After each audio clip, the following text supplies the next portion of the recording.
Hey guys, this is my first time posting here. After sharing this story on AITA, I thought I'd share it her as well. So, take a seat, it's a long drive. I apologize in advance for any spelling mistakes. English is not my first language, French is. I, 31F, regularly travel by bus to see my fiancé, who lives in France, until we settle down together next year.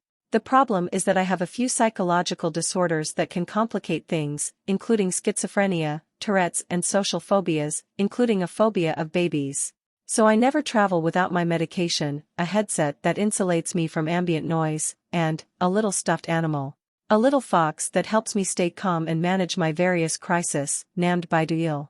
I can't learn to drive due to both my physical and mental health issues, not to mention it's way cheaper. But with every bus ride comes some adventures.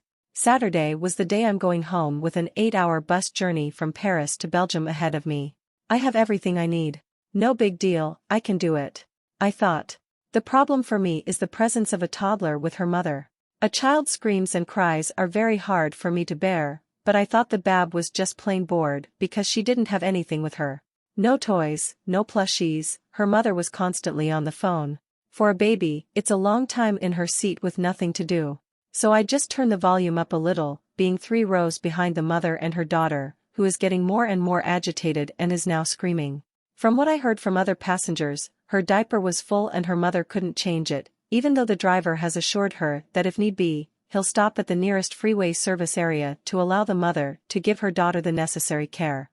The child screamed and cried for more than 159 kilometers, around 98 miles. And her mother did nothing. Remember the fox stuffed animal? When I'm not stimmying with it or holding it, I put it in my t-shirt, so its head pops out.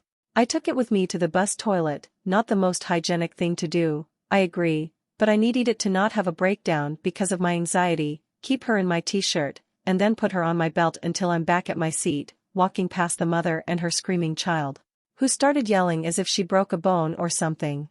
And honestly, even I, who is afraid of children, started to be worried. I took Baiduil back in my hands, look out of the window, and the little girl's mother comes up to me and takes Baiduil out of my hands, saying, "Can I have her? The kid's got a crush on it and is having a fit."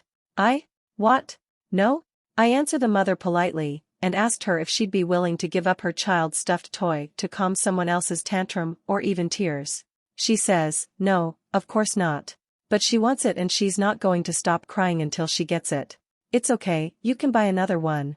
I reached for Baiduil, she clenches her fingers on it, I heard a creak and feared it's damaged.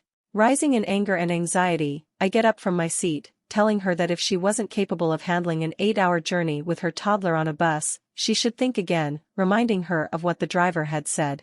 So I took my plushie back, telling her that she just had to organize herself better and not think that as soon as her daughter points at something while crying, she's going to get it, especially if it belongs to someone. Even more so if it belongs to someone with mental disorders. She called me a racist and a effing goth, due to my clothing style, and went back to her seat. What a way to get back home, heh.